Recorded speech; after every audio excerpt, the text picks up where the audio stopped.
Monterey's always got something to say, casting looks, throwing shade every single day. He's got opinions, but he's missing the proof. Judgment on lock, but never spitting the truth. Keep it 99, no time for lies. We're living big while they criticize. Stay in your lane, don't cross my vine. They want 100, but I'll keep it 99.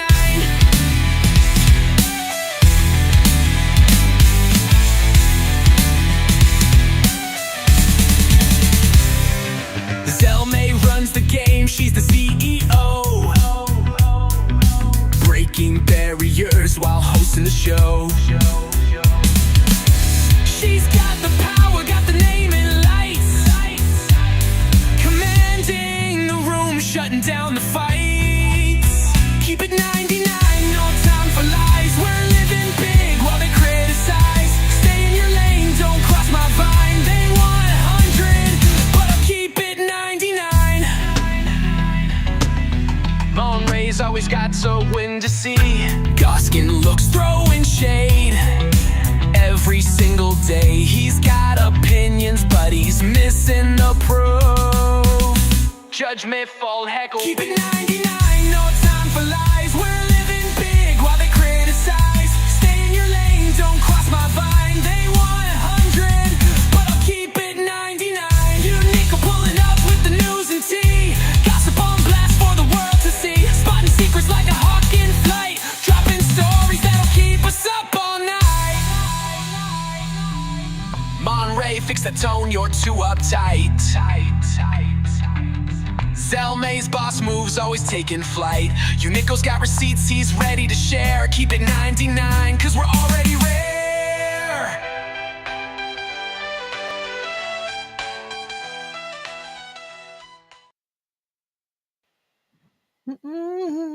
Keep it 99. Welcome to Overall 99, the closest you're going to get to 100. Media, LLC Entertainment, all those businesses. We are talking about Mobland episode 6, Lorelai. Keep it 99, reactions, breakdown, recap, and review. I am, of course, Zelmay, and let's get some happy face. I think I said Mobland, but I just did a Mobland review, recorded. So you can go check that out anytime you want to. But we're going to break down some stuff we really want to talk about because we find out information in this episode, Lorelai, that changes everything. We find out that Joyce carved a happy face at the request of Keith. Yeah, she did it herself. She got a call from Keith. He told her what to do and set it up. Melissa said in the beginning, it sounds like he's lying. I know my dad. So this leads us to a question. Is Elijah actually innocent? But then we find out the information about Lorelai. Elijah was at work when this happened. The time was, 9 o'clock? 8, well, it was like 9:05. She was on stage when they looked up the tape of Lorelai. Could Keith have messed with the tape or something? Because we know he does his homework. We saw what Calloway, what happened with that situation, which we're going to get to when we go over the breakdown of the episode. But is he actually innocent? But does what she did actually hurt the case? It's so much to this. This was like a boom episode, right? Because at the end of the episode, we know Elijah is a free man now. And now we have a whole bunch of situations with Hazel and this weird writer and the dad finding out that Keith has been talking to Hazel.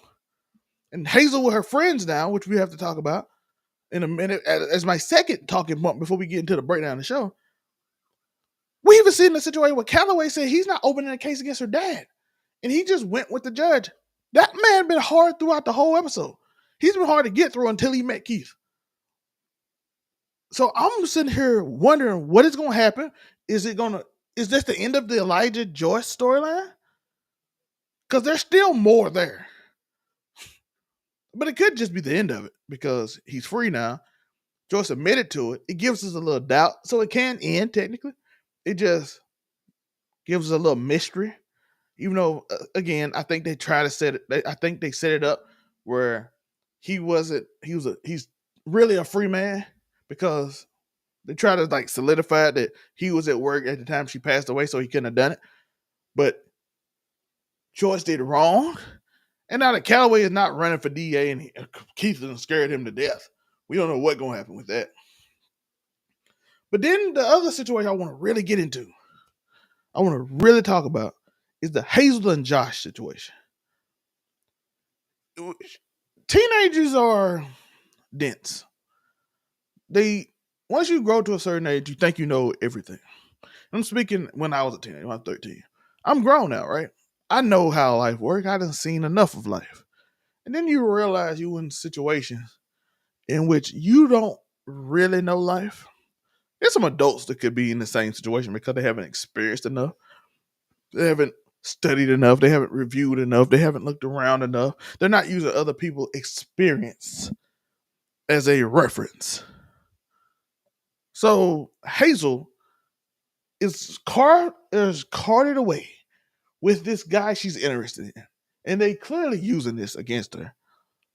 I even said it in my notes when I go over the review of the show, which I might not even go into fully because why? But because I'm getting over all the big points. But you get into the case where they know that she likes him. He is flirting heavy.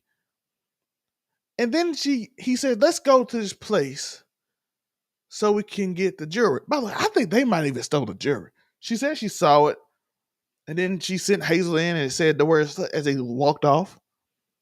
If they drove off and left her there, having her to call Keith and having the strange man interject for her. But yeah, teenagers aren't experienced. And but like I said, they often think of themselves as knowing everything. So she comes in angry at her dad, angry at the world because she made a mistake, which is teenager thing, right? Experience hurts, you know what I mean? Experience really hurts. But I've been on this thing that she is too closely wanting to be liked. She's also a little thief. We have to admit she's a thief. Like, she's not a good kid. And it leads to that dynamic of Melissa being a little absent. Ben, as we saw, losing his chance at a promotion because of who his father-in-law is, Keith. It's a lot going into Melissa's family and she's not here for. But is that sacrifice, was it worth it? Because you got an innocent man free, technically. Technically, you got a man free. Technically, we think he's innocent. So he is somewhat free, right? But this was a really good episode. We even had the beginning when Keith states he never met Elijah, which will be surprising if we come out and find out that's not true either. Listen, everything is open now. Everything is open. We have Denise talking about Heather's birthday because it was this week. She did an interview with him where they find out that they did an interview and she tells us she doesn't trust Calloway, which kind of led to Calloway having to meet him and introducing this scenario where Calloway is trying to play him. If you write your name down and reamend your story just a little bit, you can have all your free phones and everything you doing right now. You can have it for the rest of your days. You're like, oh, they're going to put the needle in it. Well, I can make it a lot longer. And you can sit in solitary confinement in Texas. And once you sit in solitary confinement, all you will hear is screams that make a man go crazy. Why he tell Keith this? Keith literally looked at that man in his eyes. And was like, how's your daughter doing? She goes to, which school was it? Was it Texas A&M? She's a sophomore at this Texas school, right? Leave my daughter out of this. You think you know me. I know all about you. You got it wrong. This is also what leads me to believe Elijah is still innocent because of this one scene. Y'all can let me know in the comments. Do you believe Elijah is innocent? Because this one scene directly leads me to thinking he's innocent on this show. It directly leads me to. And he's like, you knew you messed up and you sent an innocent man to jail for 30 years. And now you don't want to take the blame for it. I know people like you, which led to a little more of a conversation we did not see, and led to Calloway ultimately resigning. Well, not resigning, but not running again. And he doesn't think that the new DA would want to take on a failed case like this after her father.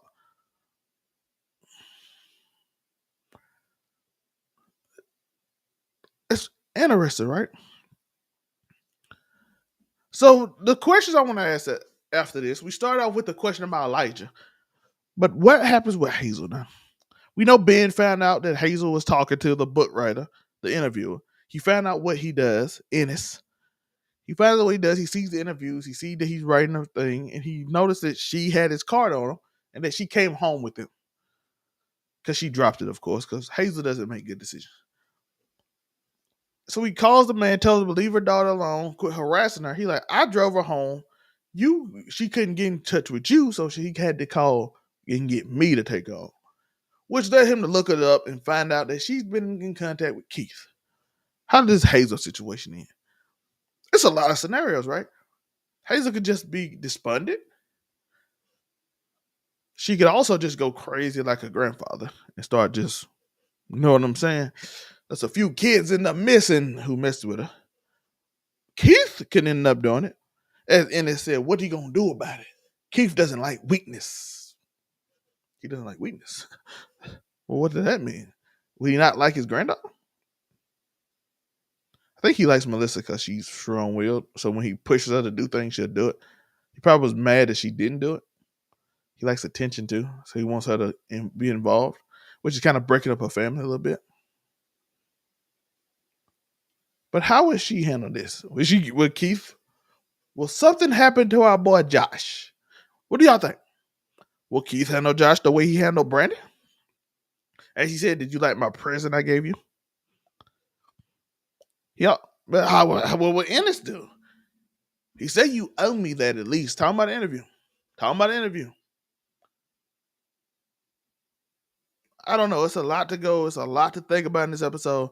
Let me know y'all thoughts. How do you think Ben and Melissa gonna handle this? Is the Elijah saga over? Is him and Joyce free to roam around, even though we found out Joyce started the whole situation? Will it come out that Joyce started the whole situation? If it is over, now Melissa can focus on her family. How does she deal with that? We only got, a few more episodes. We got a lot to wrap up. We got things to do. And I'm excited to see where the show goes. I've been enjoying it. I appreciate y'all for watching. Like and subscribe to that notification bell if anything else. This has been a great show. Mobland has been a great show. I want to thank y'all for being here this long. Y'all, like I said, if you didn't like the show, you don't have to like and subscribe, but I do appreciate you. I am Zelmay. I hope to give you a lot more reviews, a lot more things if you did like it. See you on the next go around, which is the next review where I will be probably this show. Probably Happy Face and Power. And then Havoc. Then Havoc will probably be the next one. And then we'll have Mobland again. So that's where we're going with the shows. That's the direction we are taking the channel. Hopefully we'll have some news soon on some bigger things that's coming to the show. So be here. If you're still here through all this, you interested in me, and I appreciate that. So I'm just letting you know we got some big things coming. Thank you. It is your boy, Zelmay.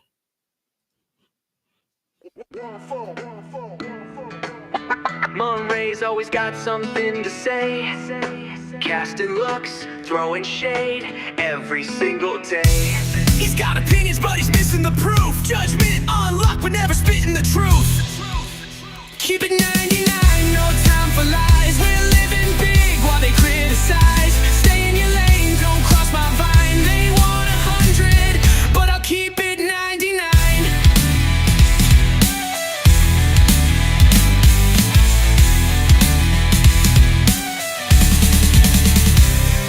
Zelmay runs the game, she's the CEO.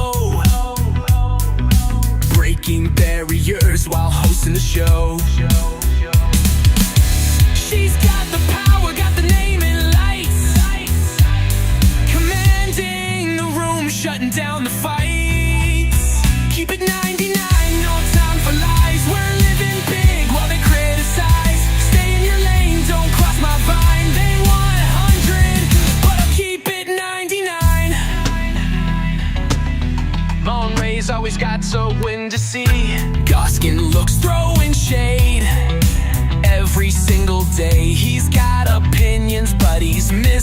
the proof. Judgment, fall, heckle. Keep it 99, no time for lies. We're living big while they criticize. Stay in your lane, don't cross my vine. They want 100, but I'll keep it 99.